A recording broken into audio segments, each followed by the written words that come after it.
اللهم صل على محمد وآل محمد اللهم عجل وليك الفرج اجعلني من خير أنصاره وأعوانه صلى الله عليك يا علي بن أبي طالب علیہ علی فی التحیۃ والثناء۔ خواتین و حضرات، السلام علیکم۔ ایام شہادت مولا الموحدین امام المتقین علی بن ابی طالب آپ کی خدمت میں تعزیت اور تسلیت پیش کرتا ہوں۔ ہمارے ساتھ آج کی اس نشست میں موجود مولانا کاظم عباس نقوی صاحب، آپ کا بہت شکریہ وقت نکالنے کے لیے۔ آپ کا بھی شکریہ۔ اس کے ساتھ ساتھ ہمارے ساتھ موجود فاضل قوم علامہ ظاہر عباس صاحب، السلام علیکم۔ السلام ورحمۃ اللہ۔ باوجود اس کے کہ حتیٰ ظاہری دشمن مولا کی شخصیت کے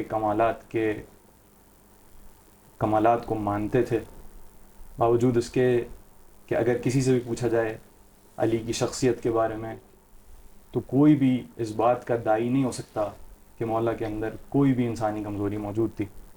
باوجود ان تمام چیزوں کے، باوجود ان تمام خصائص کے، ہم یہ چیز دیکھتے ہیں کہ طول تاریخ میں، پوری تاریخ میں، کہ جب تک مولا ظاہری حیات میں تھے آپ ہر طرف سے مخالفت کا شکار رہے، اتنا کہ آپ کو اول مظلوم عالم کہا گیا۔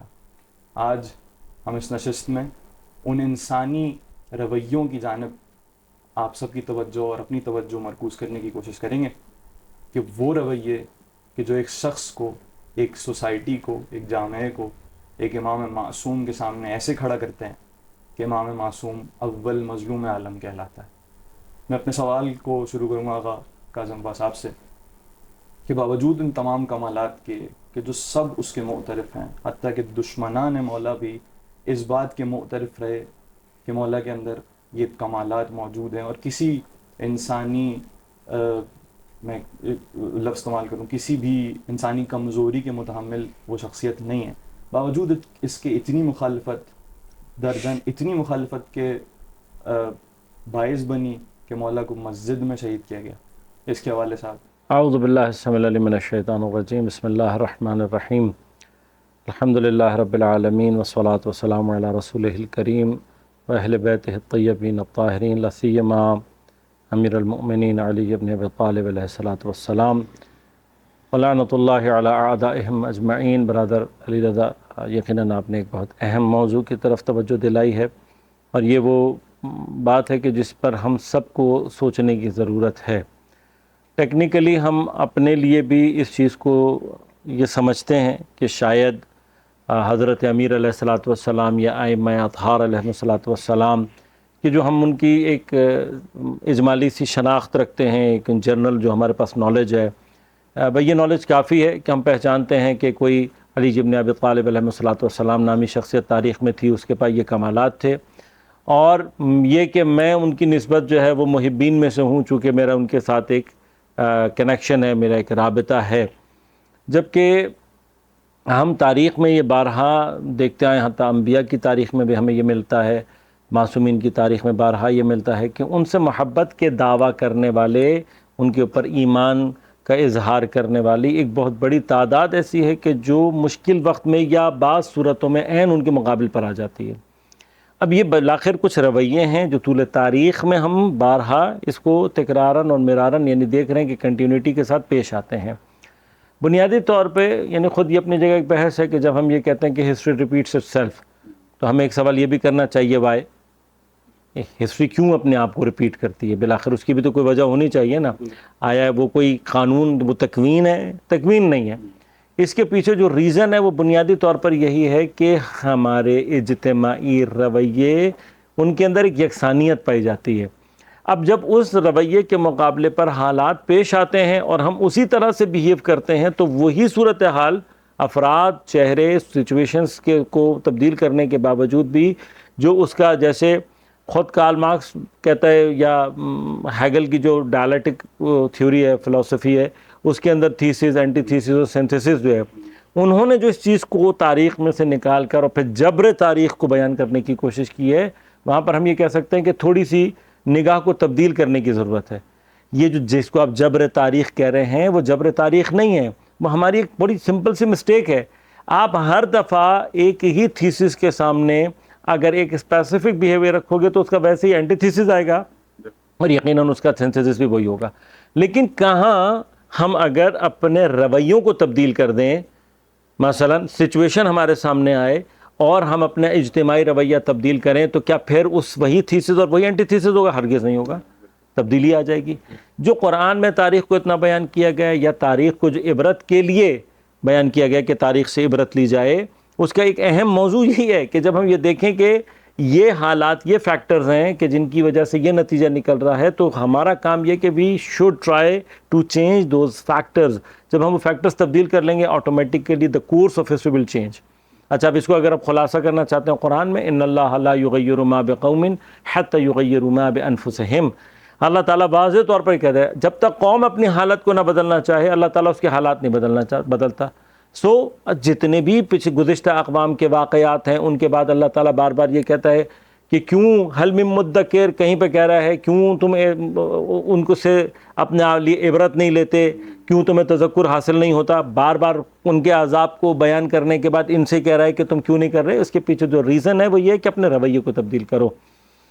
یہ اپنی جگہ ایک بہت تفصیلی بحث ہے کہ ہم ان تمام رویوں کو بیان کریں، لیکن میں اپنے طور پر اگر خلاصہ کروں گا تو جو موسٹ امپورٹنٹ تھنگ ہے وہ یہ کہ ہم جب اپنے پاس بلائنڈ فیتھس رکھتے ہیں، یہ بلائنڈ فیتھس جو ہوتے ہیں کہ ہم صرف سن کر یا کسی وقت میں کسی چیز سے امپریس ہو کے ہم کسی چیز کو فالو کرنا شروع کر دیتے ہیں، اور ہم اس سے متعلق ایک انڈرسٹینڈنگ، مثلا کسی عقیدے کو سمجھ کر اس پر عمل کرنا، یہ ٹوٹلی ڈفرینٹ ہوتا ہے اس کی بلائنڈ فیلوشپ سے. جب ہم بلائنڈ فالوشپ میں ہوتے ہیں تو ہمیں عقیدہ سمجھ میں تو آیا نہیں ہوتا، فالو ہم کر رہے ہوتے ہیں اب اس کے کئی ریزنز ہو سکتے ہیں. یعنی ہم ایک امپریسو کنڈیشن میں کسی سے امپریشن لینے کی بات کر رہے ہوتے ہیں، یا اپنی سوسائٹی کا جو ہمارے ہاں سٹرکچر ہوتا ہے اس کے اندر میرے ماں باپ مسلمان ہیں، میرے ماں باپ شیعہ ہیں، میرے ماں باپ سنی ہیں، اس لیے میں ایسا ہوں. اب اس کیفیت کے ساتھ جب ہم آتے ہیں اور کہیں پر ہمارے عقائد ہی چیلنج ہو رہے ہوتے ہیں تو اس وقت ہمیں سمجھ میں نہیں آ رہا ہوتا، پھر ہم اس کو فالو کر رہے ہوتے ہیں جو بیسیکلی اوریجنلی ہمارے عقائد کا حصہ ہوتا ہے. اس میں ایک چیز ایڈ کروں گا کہ بیہیویئر کی بات ہو رہی ہے اس میں کہ کون سی ایسی چیزیں سبب بنی کہ امام کے مقابلے میں لوگ آئے ہیں. اس میں آپ دیکھیں کہ ایک وجہ تو یہی ہے کہ معرفت کا صحیح طریقے سے نہ ہونا، اور اس میں اندھا ایمان یا اندھی تقلید ہونا، اور عقیدے کے وہ صحیح طریقے سے سوجھ بوجھ نہ رکھنا. بالآخر پھر کبھی مشکل پیش آتی ہے تو امام سے پیچھے ہٹ جاتے ہیں. جیسے امام کا اگر کنسیپٹ صحیح کلیئر ہوتا کہ واجب الطاعہ ہے، یہ نمائندہ الہی ہیں، خلیفۃ اللہ ہیں، تو پھر کبھی بھی مقابلے میں آنے کی کوئی وجہ نہیں بنتی ہے. لیکن انہوں نے یہ سمجھا تھا یہ بھی بشر ہے، جیسے نبی کے بارے میں کہا جاتا تھا کہ یہ بشر ہے، بشر سے اوپر کچھ نہیں ہے.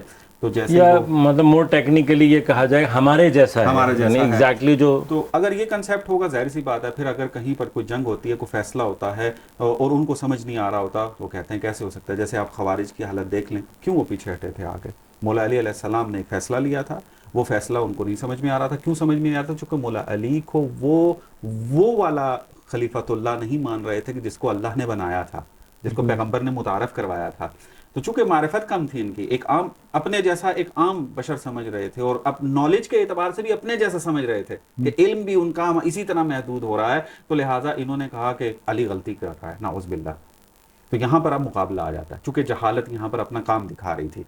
تو ایک فیکٹر جو ہے وہ جہالت ہی ہے جس کو آقا نے جو ہے وہ بیان کیا ہے. اس کے علاوہ بھی بہت سارے فیکٹر ہیں. مثلا آپ دیکھیں ایک چیز جو سب سے زیادہ اہمیت کے حامل ہوتی ہے وہ اپنے اس اعتبار سے ہے کہ نفسانی خواہشات. یہ سائیکالوجی کے اندر بھی کافی ساری بحث ہوتی ہے اس کے اندر کہ نفس کے جو آپ تقاضے اگر پورے کرنے لگ جاتے ہیں تو انسان بہت ساری چیزوں میں جو بہتر چیزیں ہوتی ہیں اس کی طرف نہیں جا پاتا. جیسا کہ مثلا خود قرآن نے بھی کہا ہے کہ افرأیت من اتخذ الہہ ہوا، کہ کیا تم نے ایسے شخص کو نہیں دیکھا ہے کہ جس نے اپنی خواہشات نفس کو کیا بنا لیا ہے؟ خدا بنا لیا ہے. تو اس کا مطلب کیا ہے خدا بنانے کا لے کہ آپ مطیع محض ہو گئے ہیں اس کے.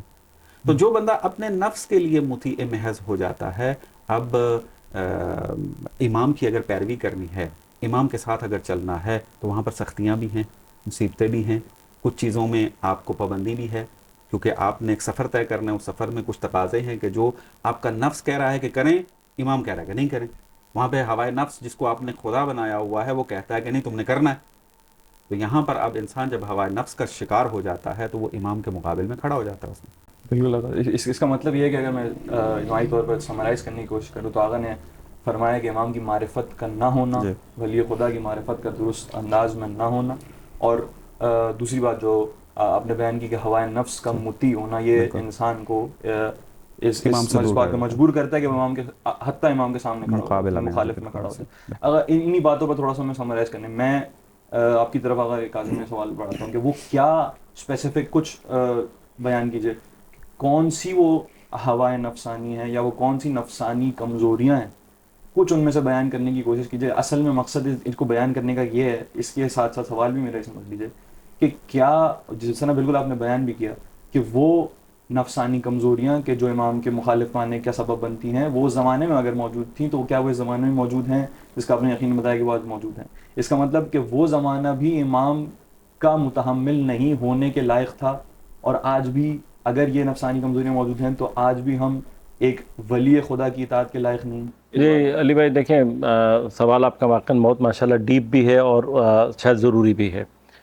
بنیادی طور پہ جب ہم ان انسانی رویوں اور ان نفسانی کمزوریوں کی بات کر رہے ہوتے ہیں تو یہ زمان و مکان کے اعتبار سے ان کی شکلیں تبدیل ہو جاتی ہیں, یعنی ہم ایگزیکٹلی نہیں کہہ سکتے. حضرت امیر علیہ السلام کی ذات کو جس وقت ہم ڈسکس کرتے ہیں تو کچھ فیکٹرز ہمیں نظر آتے ہیں ایسے کہ جب ہم دیکھتے ہیں کہ اوائل اسلام میں حضرت امیر علیہ السلام نے اسلام کو مضبوط کرنے کے لیے اور جو جنگیں لڑی گئیں اس کے اندر جو ان کا ایکٹیو کردار رہا, تو اس میں ہم دیکھتے ہیں کہ بنو امیہ جیسے اسٹرانگ قبیلہ یا حتیٰ دوسرے جو اسٹرانگ قبیلے ہیں ان کے سرکردہ افراد کو حضرت نے قتل کیا. یہودیوں کا مثلا ایک بہت بڑا طبقہ جو ہے وہ یعنی خیبر سے آنورڈ اسپیشلی جتنی بھی جنگیں یہودیوں سے ہوئی ہیں ان میں جو بیسک کردار ہے جو کہ فتح کا باعث بن رہا ہے اور یہودیوں کے ڈاؤن فال کا باعث بن رہا ہے وہ ڈیفینیٹلی حضرت امیر علیہ السلام ہے. اچھا, اب یہ بڑی اسپیسیفک کنڈیشن بن رہی ہے یہاں پہ کہ اگر ہم ڈیموگرافک انالیسس کریں اس زمانے کی, یعنی جو پاپولیشن تھی اس کا ایک انالیٹیکل اپروچ سے اس کو تھوڑا سا دیکھیں تو ہمیں یہ پتہ لگتا ہے کہ جو 90% آف مسلمز ہیں اس دور میں وہ ہیں کہ جو آخری 2 یا 3 سال میں یعنی فتح مکہ سے آنورڈ مسلمان ہوئے. اسی اور 99% آف دا پیپل وہ ہیں جو کہ 5 یا 6 سال میں مسلمان ہوئے. اچھا, اب یہ کیا کوئی ہارڈ اینڈ فاسٹ کوئی تھم رول ہے کہ آپ پیغمبر کے زمانے کے آخری 2 سال میں بھی اگر کسی پریشر کی وجہ سے, جیسے خدا سورہ مبارکہ نصر میں بھی فرماتا ہے کہ افواجہ, یہ لوگ جو ہے وہ دین میں فوج کے فوج داخل ہو رہے ہیں, یعنی یہ لفظ فوج جو ہے یہ کسی تعریفی انداز سے بیان نہیں کیا گیا ہے بلکہ یہ وہ کیفیت ہے کہ جہاں پر ایک فوج کی فوج آ رہی ہے تو یہ بھی آ گئے ہیں, اس طرح کا لحن ہے یہ. تو بنیادی طور پر یہ فوج کی فوج جو مسلمان ہو رہی ہے تو کیا یہ ساری کی فوج جو ہے یہ سارے کے سارے بیسٹ مسلمز ہیں صرف اس لیے کہ آخر میں حضرت علی کی تلوار یہ شکست پذیر ہونے کی وجہ سے؟ یہ وہ لوگ ہیں جنہوں نے نبوت کے 21 سال, نبوت کے 22 سال انہوں نے یا 20 سال انہوں نے قبول نہیں کیا نبوت کو, اور جب شکست خوردہ ہوئے ہیں تو قبول کیا. آپ اس کو کوئی بھی کامن سینس رکھنے والا آدمی یہ سمجھ سکتا ہے کہ ان کا ایمان لانا بالجبر ایک طرح کا ہے. اچھا, اب ایگزیکٹلی یہی کیفیات ہمارے زمانے کے امام کے مقابلے میں بھی پیش آ سکتی ہیں. کچھ عقیدے, کچھ کانسیپٹس اباؤٹ ریلیجن ہم نے اپنے ذہن میں بنائے ہوئے ہیں. اب آپ دیکھیں بار بار زیارات میں جب امام کا ذکر آتا ہے تو اس کے اندر یہ ایک بات آتی ہے کہ وہ اسلام جو مندرس ہو چکا ہوگا امام اس کو دوبارہ احیا کریں گے, وہ شریعت کے جو گم ہو چکی ہوگی اس کو دوبارہ زندہ کریں گے. یہ احیاء شریعت اور احیاء اسلام, اس کا بیسک کانسیپٹ کیا ہے؟ اس کا بیسک کانسیپٹ یہ کہ بہت کچھ ہمارے درمیان ایسا داخل ہو گیا ہے کہ جس کا شریعت سے تعلق نہیں ہے.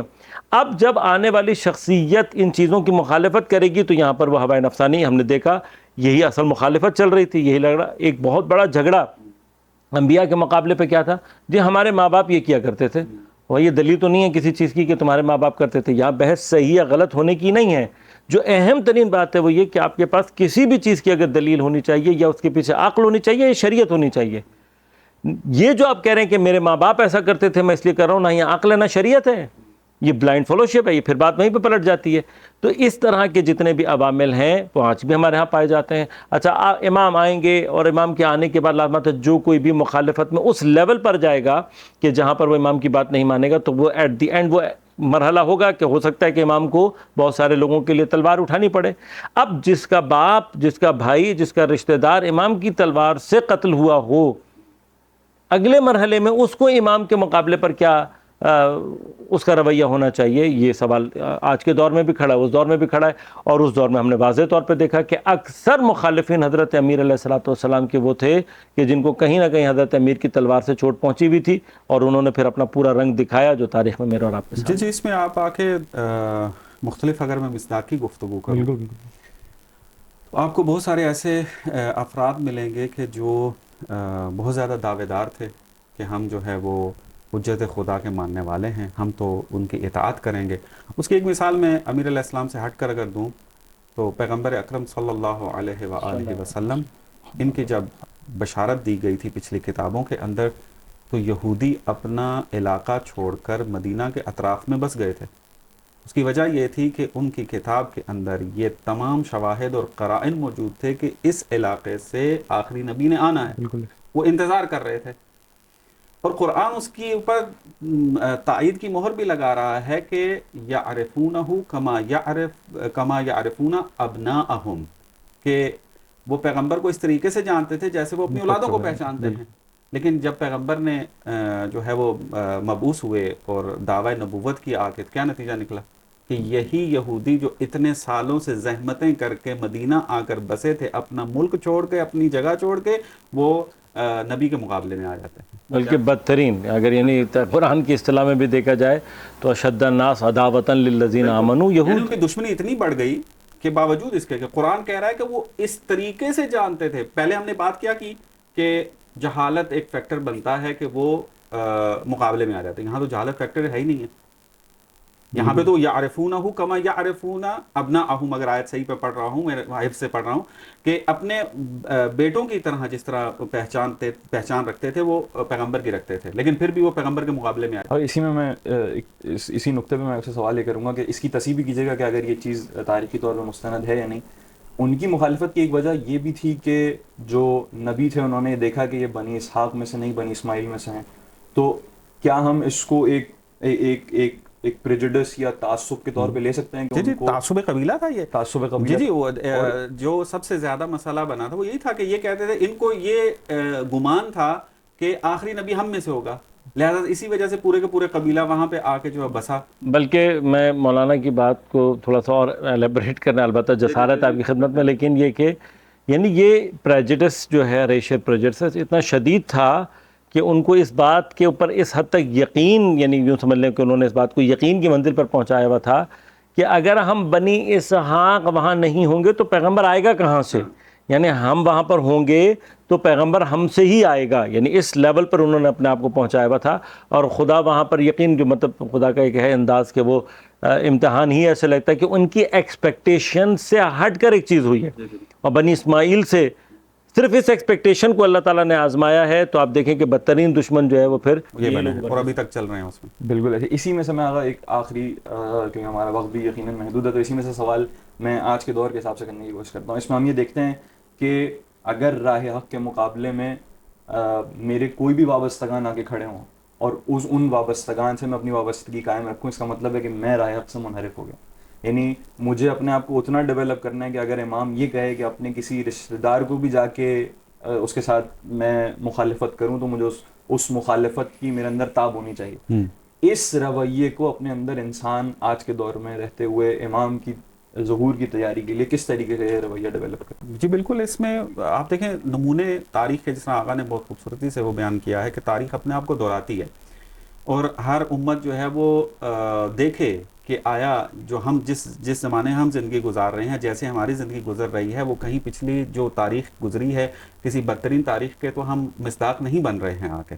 تو اس چیز کو دیکھنے کی ضرورت ہے۔ اس میں ہم دیکھتے ہیں کہ بہت سارے افراد ہیں، ان کو حق پتہ چل گیا، حق پتہ چلنے کے باوجود جو ہیں وہ مقابل میں آ جاتے ہیں۔ کس وجہ سے؟ چونکہ اس کے ساتھ وابستگی ہے۔ اس کی بہترین مثال ہمارے پاس کیا ہے؟ اس کے پاس ہمارے طلحہ و زبیر کی ہے۔ ٹھیک ہے. اب اس کے بارے میں روایت کیا ملتی ہے ہمیں کہ ایک روایت ہے کہ اس کے بیٹے عبداللہ نے جو ہے خراب کیا ہے, اگر یہ عبداللہ نہ آتا تو یہ ہماری اہل بیت. زبیر وہ پرسنالٹی ہے کہ جو سب سے پہلے اسلام لانے والوں میں شامل ہیں, مکہ کی سختیاں دیکھنے والے ہیں, ہجرت کرنے والے ہیں, جنگوں میں موجود ہیں, یعنی بعض جگہوں پہ ان کی تلوار کو یعنی پیغمبر کی طرف سے اپریسیشن ملی ہے. ان ساری اپریسیشنز کے بعد اب بہت سارے فیکٹرز ہیں, جیسے مولانا نے بات کی بیٹا عبداللہ ابن زبیر کہ وہ باعث بنا, لیکن وہ ایک فیکٹر ہے, اس کے علاوہ بھی فیکٹر ہیں. یعنی ایک حضرت امیر سے پہلے کے دور ادوار میں ایک کام یہ بھی کیا گیا کہ ایک امبیلنس کریٹ کیا گیا, اکنامک, لوگوں کو بلا وجہ زیادہ دینا, بلا فضول میں ان کو زیادہ دے کر جو ہے وہ ایک امبیلنس کریٹ کرنا. اب وہ امبیلنس مطلب آپ کو بلا ضرورت مل رہی ہے. یعنی آپ دیکھیں ایگزیکٹلی اگر ہم دیکھتے ہیں کہ پیغمبر کے یا ائمہ کے اصحاب جو ہیں ان کا رویہ کیا ہے. حضرت ابو ذر غفاری جیسی شخصیت رضوان اللہ تعالیٰ علیہ شام جاتے ہیں, اور شام ان کو بھیجا جاتا ہے, تبعید کیا جاتا ہے, ان کو جلا وطن کیا جاتا ہے. شام پہنچنے کے بعد امیر شام ایک 8,000 یا بعض اس میں 80,000 درہم کا جو ایک پورا تھیلا جو ہے بھجوا دیتا ہے, اور بھجوانے کے کچھ دیر کے بعد دوبارہ بندہ بھجواتا ہے کہ وہ کہاں ہیں. تو جب وہ تھوڑی دیر بعد پہنچتا ہے تو جناب ابو ذر کے پاس ان میں سے ایک درہم بھی موجود نہیں رہتا. وہ سارے کا سارا وہ قربان کر چکے ہوتے ہیں, خدا میں دے چکے ہوتے ہیں. دیکھیں یہ بیہیویئر یہاں پر بتا رہا ہے جناب ابو ذر کا کہ وہ چیز جو اس کا وہ فرض کریں استحقاق نہیں رکھتے تھے. یہاں پر یعنی بحث یہی ہے کہ بلا وجہ دے دیا گیا. اس بلا وجہ دیے ہوئے کا ایک درہم بھی انہوں نے اپنے پاس نہیں رکھا ہے, لیکن اس کے مقابلے پر ہم دیکھتے ہیں کہ جہاں پر یہ تقسیم ہوئی ہے, پوری جو جمل کی جنگ ہے اس کی جو بنا ہے وہ اقتصاد ہے. کیوں؟ حضرت امیر نے آتے یہ کہا کہ تم نے اگر اس بیت المال کے اضافی پیسے سے اپنی بیٹیوں کا مہر, اپنی بیویوں کا مہر بھی دیا ہے تو میں وہ بھی واپس لوں گا.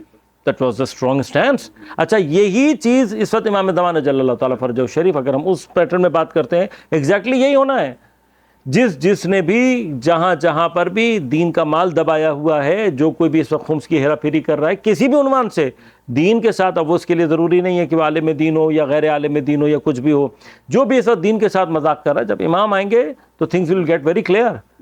اب وہاں پر یہ سب کچھ کرنے کے بعد پھر بھی میں امام کے سامنے, یہ بحث ہے ہمارے پاس, یعنی جتنے بھی اس غیبت کے زمانے میں دکانداریاں لگا کر بیٹھے ہوئے ہیں, جب امام کے آنے سے ان کی دکانداریاں بند ہوں گی تو وہ ہمیں ملے گا رویہ. اب اس کے لیے جو ہمارے ہاں یعنی ہم سب کے لیے, جوانوں کے لیے نہیں ہے, سب کے لیے یہ ہے کہ امام کے آنے سے پہلے ہم ان چیزوں کو اپنے لیے کلیئر کریں, ہمیں یہ بات کلیئر ہونی چاہیے. اچھا اسی میں یہ چیز ہے, کوئی بھی پریجوڈس, چاہے وہ ریشل پریجوڈس ہو, چاہے وہ دنیا سے لگاؤ ہو, چاہے اولاد سے لگاؤ ہو, چاہے مال و دولت سے لگاؤ, کسی بھی چیز سے لگاؤ, اگر اس لگاؤ کو ہم نے اپنے امام کے اور دین کے درمیان میں رکھا ہوا ہے تو یہ کبھی بھی ہمیں بالکل ایسے ہی. میں یہی اسی بات کو ذرا کامل کروں گا اور آج کا نمونہ بھی میں پیش کرتا ہوں. یعنی آپ دیکھ لیں کہ زبیر جو ہے کہا کہ اولاد کی وجہ سے یہ اہل بیت کے راستے سے ہٹا, کہ بعض فیکٹر بھی تھے لیکن ایک فیکٹر یہ بھی پایا جاتا ہے, لیکن اس وجہ سے یہ ہوا. مثلا اگر ہم اپنے معاصر زمانے میں آ کر دیکھیں تو ہمیں ایک بڑا اچھا نمونہ ملتا ہے. اگر کوئی انقلاب اسلامی کی تاریخ کو پڑھا ہوا ہو تو اس کو یہ بات اچھے طریقے سے سمجھ میں آئے گی کہ امام خمینی کے ایک بہترین ساتھی جناب منتظری, آپ اگر ان کی تاریخ کا مطالعہ کریں تو یہ امام خمینی کے مقابلے میں کیوں آئے. ان میں سے ایک وجہ اور ایک فیکٹر اہم جو بیان کیا جاتا ہے وہ یہ کہ ان کا جو داماد ہاشمی تھا اس کی وجہ سے انہوں نے امام خمینی کے سامنے مد مقابل آنے کا فیصلہ کیا تھا, کیونکہ حکومت کو جو ہے وہ بہت سارے ایسے شواہد ملے تھے کہ جس سے پتہ چلا کہ یہ شخصیت جو ہے یہ انوالو ہے بہت سارے قتل کے اندر. یہ جو ابھی آغا مثال دے رہے ہیں یقیناً اس جیسی اور بھی مثالیں موجود ہیں, لیکن مولانا بھی اس بات کی طرف متوجہ ہیں کہ خود حتیٰ بزرگان اس کے مقابلے پر ہمارے پاس بہت سارے بزرگان ایسے ہیں کہ جنہوں نے اپنی اولادوں میں سے اگر کسی کو ضد انقلاب, ضد دین پایا تو ان سے قطع تعلق کیا ہے. پھانسی کا حکم خود اپنے ہاتھوں سے لکھا ہے, یعنی بیٹا جو ہے اس کو سزائے موت وہ خود جو ہے وہ اپنے ہاتھ سے قاضی لکھتے ہیں. یہ وہ جگہ ہے جس کو ہم نے اٹین کرنا ہے کہ یہ ان میں سے کوئی بھی چیز اگر ہمارے مقابلے پر آ رہی ہے تو اگر ہم دین کی خاطر اور خدا کی خاطر اس کو کراس کر کے اپنے آپ کو دین کے لیے خالص رکھتے ہیں تو پھر ہم وہ مقام حاصل کر سکتے ہیں. لیکن اگر کوئی بھی اس طرح کا پریجڈس آتا ہے، کوئی بھی تعصب ہمارے اندر اس طرح کا موجود ہے، یہ تمام کے تمام تعصبات گویا بت ہوتے ہیں، اور یہ بت اگر راستے میں آ جائیں تو پھر انسان توحید کے دائرے سے باہر نکل. جی، بات نتیجہ تقریباً یہی نکلتا ہے آگے کہ بہت ساری چیزیں ہیں کہ جو اگر انسان اس کے اندر مبتلا ہو جاتا ہے تو یقینی ہے کہ حجت خدا کے مقابلے میں آئے. آپ چاہے جتنے بڑے تہجد گزار ہوں، چاہے جتنے بڑے آپ مجلس پڑھنے والے ہوں، چاہے آپ جتنے بڑے جو ہیں وہ تعلیمات رکھتے ہوں. ہمارے پاس مثلا جیسے آپ دیکھ لیں مولا علی علیہ السلام کو شہید کرنے والی یہ شقی شخصیت، اگر اس کی زندگی کا ہی مطالعہ کر لیں تو ہمیں تاریخ یہ بتاتی ہے کہ یہ مولا علی علیہ السلام کے پیروکار میں سے تھا. بیعت بھی کرے کئی بار بیعت. آپ مثلا نہروان کو اگر آپ جا کر دیکھیں نا، یہ تو مطلب پوری کی پوری، یعنی ایک آدمی تھوڑی ہے، یہ تو پوری ٹیم وہ ہے کہ جس کے جو پیشانیاں ہیں وہ سجدوں کے نشان سے بھری ہوئی ہے، اور جن کے قرآن کی تلاوت اور یہ ساری کی ساری چیزیں، ان سب کے باوجود بھی وہ زمانے کے امام خلیفۃ اللہ کے مقابلے پر کھڑے ہو، پھر اتنی شدت کے ساتھ کھڑے ہوئے. یعنی بعض اوقات اگر آپ اپنے اندر کے ان تعصبات کو اور ان جہالتوں کو اور نفس کی ان تمام کیفیات کو پاک نہ کر پائیں تو ایون اتنی شدید عبادتوں کے ساتھ آپ اتنی شدید مخالفت کا باعث بن جاتے ہیں. یعنی بات یہ غلط فہمی نہ رہے کہ چونکہ میں بہت زیادہ عبادتیں کر رہا ہوں، میں بہت زیادہ اسٹڈی کر رہا ہوں تو میں ہی امام کا بہترین صحابی بنوں گا. نہ، پرکھنے کے لیے طریقہ کار یہ ہے کہ آپ دیکھو آپ کا اپنی اولاد کے ساتھ وابستگی مادی اعتبار سے کتنی ہے. دلی طور پہ تو بلاخر ایک ماں باپ ہیں، ان کا ایک لگاؤ پایا جاتا ہے، فطری چیز ہے. لیکن ایک بات ہو رہی ہے جیسے زبیر کا عبید اللہ ابن زبیر کا ہے، یعنی اس طرح کا رابطہ پایا جاتا ہے. اگر اس طرح کا رابطہ ہوا تو حتماً امام کے مقابلے میں آئیں گے.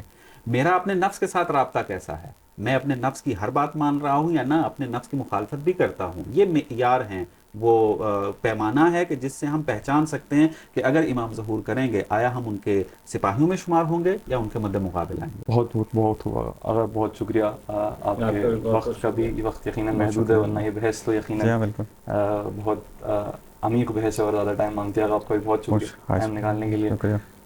سامعین کرام، آپ نے مختلف وہ پہلو سنے کہ جن کی وجہ سے ایک شخص امام معصوم کے سامنے کھڑا ہو کے اس کی مخالفت کرتا ہے.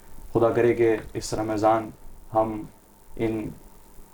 ان راتوں میں کہ جو رحمت الہی سے بھرپور راتیں ہیں، اپنے ان نفسانی کمزوریوں پہ کام کرنے کی کوشش کریں کہ جو ہمیں امام کے ظہور کے قابل بنا سکے. اللہم اجعلنی من المتمسکین بولایت مولانا علی بن ابی طالب صلی اللہ علیہ یا ابا عبداللہ.